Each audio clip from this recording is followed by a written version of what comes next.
Hello everyone. I thought I'd do this one on a video because it's a lot easier than typing it all out. So I'll try and keep this as short as possible. As many of you know, that we ran a standard engine at Goodwood, 130 horsepower at the flywheel. Wasn't ideal, but that's all we had. And the stories that I've told people when they've asked me the questions of why and could I have done anything differently, everything I've told them is true, but there's another part to the story. So I've been trying to get this car ready for Goodwood for ever since I got the invite. And when I got the invite, it was just a rolling shell that we were doing the bodywork on. So there was a lot of work still to do. The weeks leading up to Goodwood, or probably the month leading up to Goodwood, things weren't looking great. The car was 90% done, but it's one of them where the car's 90% done, but it's all the little bits that are taking the time, making sure everything's right, everything's clipped up, everything's in its place, everything's set up. So the little bits were taking time. The biggest issue we had was the engine that I bought. Well, it was second hand, and we were told that it had a water leak from the inlet manifold into the cylinders, which is common on the V6s, especially when the heads are skimmed. So we took the engine apart and we found water tracking by the number 6 inlet port. So we thought, okay, easy, that's the issue. The inlet manifold that the engine came with was for a Holly carburetor, which we can't use. So I was using another inlet manifold anyway. So we got everything cleaned up, took the engine apart, checked it all over, cleaned everything up, put the new inlet manifold on, sealed it all in, new gasket, put the engine in, and it was spraying water out of the passenger exhaust. I remember running it up and I was dead chuffed because we were like ahead of time, and I thought, yeah, brilliant, because we were aiming for the Cadwell meeting with the CCCRC, which was on the 11th of April, which would have been 50 years to the day since our first race. So I went underneath the car to fit the rest of the exhaust system, and there was just water sprayed all over the passenger foot, like the floor. And I thought, okay, well, that's obviously the issue. Took the spark plug out. You could see the antifreeze in the cylinder. So I didn't have a choice. You just have to get on with it. So I took the engine apart in the car, and I couldn't see any immediate signs or issues. So I thought, okay, it's probably the block or the heads that are warped. So put a straight edge across the block. Found some dips in some of the cylinders by the water jackets. Thought, great, that's got to be the issue. So took the engine out, put it on the stand, stripped it to bare bones, managed to find a place in Northampton that would do it in short notice because we were really running out of time. So took the block and heads down there. We didn't have time to pressure test it because they had to send it away, and it just wasn't going to work. In hindsight, it would have been better. So had the head skimmed and the block decked, and they said they found the block was warped, which, okay, resolved. That was the issue. So got the engine back, hurriedly put it all back together, new gaskets, resealed everything, fantastic. Put the engine in, and water leaking into cylinder 6. I didn't have time to be distraught or anything. It was just, okay, that's happened again. I need to get the engine out. So I got the engine out and took the heads off, same situation, cylinder 6 full of water. Couldn't see any signs of the inlet manifold failure. So I thought it's got to be the intake port cracked and letting water through, or it's the cylinder wall of that bore is cracked. I did have a spare engine that was just a standard engine that my partner collected for me from a friend of ours. That was destined to be a donor to build into a race engine to keep the one that was in it that was taking water in as a spare. So I had a choice. I either had one more shot at I call it the blue engine, because it's painted blue, the race engine. I either had one more shot at the blue engine, or put the standard engine in. With all the issues I've had, and I was running out of time, I'd used loads of sets of gaskets, and the time was running out to try and get more gaskets to try and just have a go at putting the blue engine in. So we decided to put the standard engine in. So my brother helped me to strip the unnecessary bits off the standard engine, drilling out one of the exhaust studs, cleaning it up, and swapping my race sump, dizzy, carburetor, water pump, timing gear, just the various things onto the engine so we could at least put it in the car and it was going to survive. But fundamentally, it was a standard engine. And when we got it, it was sealed, because the story of the engine is that a friend of mine built the engine in the 80s for a transit ambulance that was in South Africa. The contract fell through, so he ended up with the engine. He put the engine in his Land Rover, put 10,000 miles on it, didn't like it, took it out, put it under his bed, and it sat there for 20 years until my girlfriend went and collected it. So when we got it, it hadn't turned over for 20 years. So it was seized, we put some diesel down the bore, flicked it over with a pry bar, and it freed up, thankfully. So we sorted out the bits and pieces, and that was it. Engine ready to go, best we got. So we put the engine in, got it running, and that's where the story sort of stops, and I go back a few weeks. So whilst all that was going on, my mum was in hospital, and she had a back issue. So she'd been in hospital for a few weeks. We've been visiting her, obviously seeing her. She really wanted me to get the car to Goodwood. That was what she kept saying to me. And I took her a little scale electrics model of the car in with the 83rd Goodwood members meeting emblem in the box, and she had it on the side of her bed. So she was there for a few weeks, and I carried on doing the car. And then a few weeks ago, on the Easter Sunday, through some fault of the doctors messing up some paperwork, we actually found out that she had cancer, and it wasn't looking good, which was obviously a massive blow. We carried on. I kept visiting her, and I kept building my engines and trying to get the car finished. Kept having all these setbacks and issues, but I was trying my best. And then, in short, it wasn't looking good.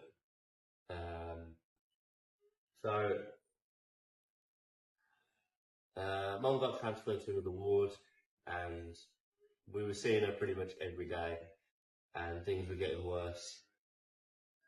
So on the Wednesday,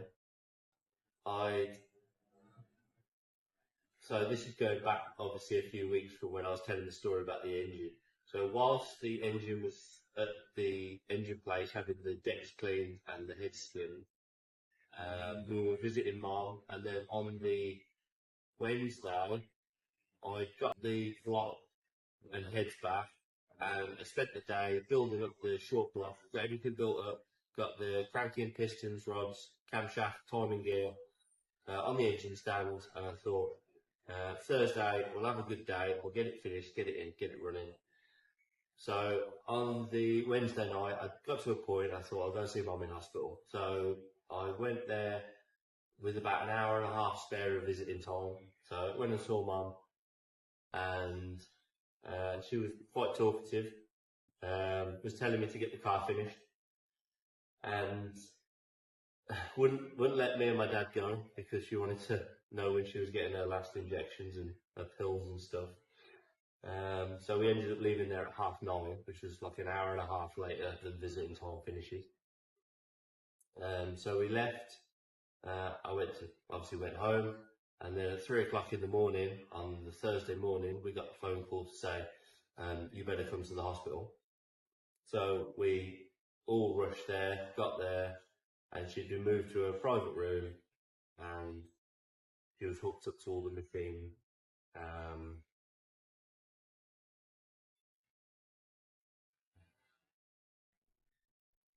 So we stayed with her throughout the day. It was a long morning. We were all very tired. And we got to about 6, 7 o'clock, and we didn't know how long she was going to last. It could be a few days.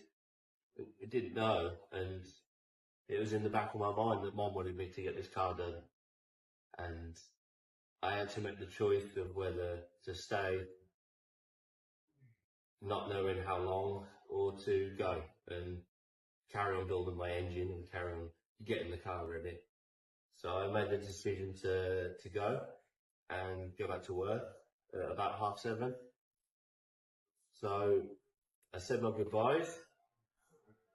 I drove to work.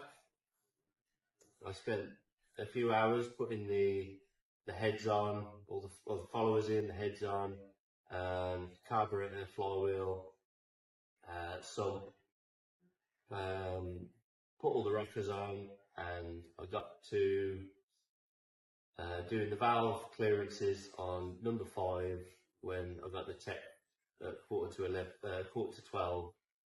to say that I think she's gone. The doctors have just come in to confirm. So I just left everything as it was, shut the door, got in my car, drove over there at record speed, and that was it. She'd gone. So yeah, we cleaned the room up and did what we got to do, and then I had goodbyes, and then we all went home. And then I came in the next morning because you've got to carry on. And it was eerie because the engine was still there on the stand with the crank pulley still with the bar on it. Both feeler gauges still in the valve. The spanner and the Allen key adjuster still on it, just as I'd left it. But I came in, I did everything. I remember at one point I couldn't read the numbers on the feeler gauges for tears in my eyes. But yeah, so I got the blue engine done, got it all back together, put it in, and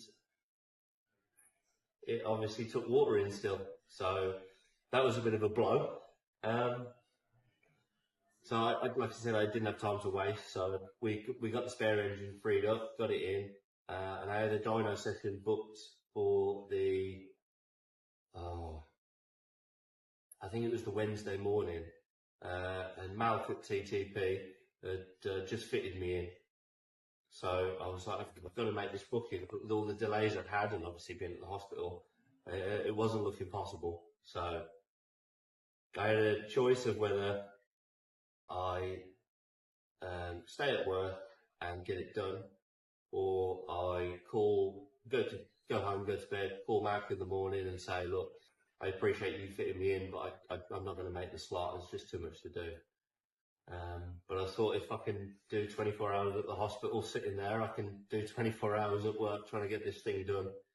So I did just that. So I stayed at work, made myself coffees and sweets, and I just carried on plodding away, working through my list, getting stuff done, doing the essential stuff to get it ready for the rolling road.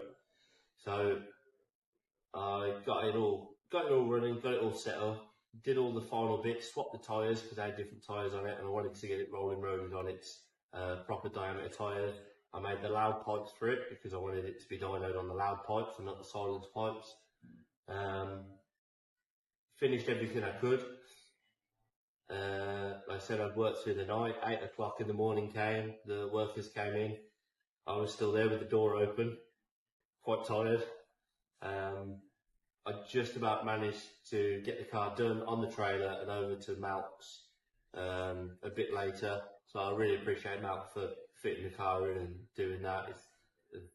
Yeah, I couldn't have asked more. So the car was dynoed, and for a standard engine. It did well. It made 93 horsepower at the back wheel, which wasn't ideal, but it's all we had, and she was running, so that's all I could have asked for. So we did the rolling road, put it back on the trailer, took it back to work, put it on the ramp, because there was still quite a lot to do. Carried on working, and then I finished and loaded the car up at 3 in the morning, the same day, because I was tested at Mallory at a javelin track day the day after. So I finished the car at 3 in the morning, got home, went to bed, got up at 6 in the morning, maybe 6:30, probably took me half an hour to get up, and then drove to Mallory, which isn't too far because we're in Birmingham. Did 3 sessions, car felt great, underpowered, but fantastic to be honest. No issues. Left there at lunchtime, went back to work, put the car on the ramp, finished everything I possibly could on the car, as much as I could think and remember.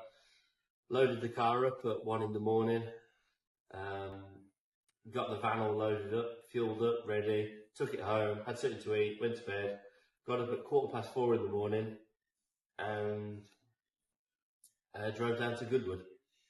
Did the scrutiny on the Friday. The rest of Friday, I don't really remember. And then we did qualifying on Saturday. Had a small issue with the throttle, but that was okay. And then we raced on the Sunday. Me and Matthew Willis raced in the Gordon Spice Trophy at the Goodwood members meeting on the Sunday. The car went very well for what it was. It finished the race, which was amazing. We're just so proud to have it done. But for the main point of the story is that my mum wanted me to get the car there to race at Goodwood, and I just about made it. And we're really proud to have it finished and achieve that. I do remember, I think it was on like lap 8, I hadn't thought about it at all, and then I just come out of Madgwick, and because it's only got 93 horsepower at the back wheel, there was quite a delay before getting to Ford Water and No Name. And I remember just welling up and saying, "We did it, Mum. Well, we got there. We did it." And I couldn't see the apex at Ford Water. Luckily, it was quite a steady car, and it's a relatively easy corner. So we made it through, and by the time I changed down for St Mary's, I was back to normal. So yeah, from now on, we'll be racing in memory of my mum, Christine Willis. Yeah, thank you.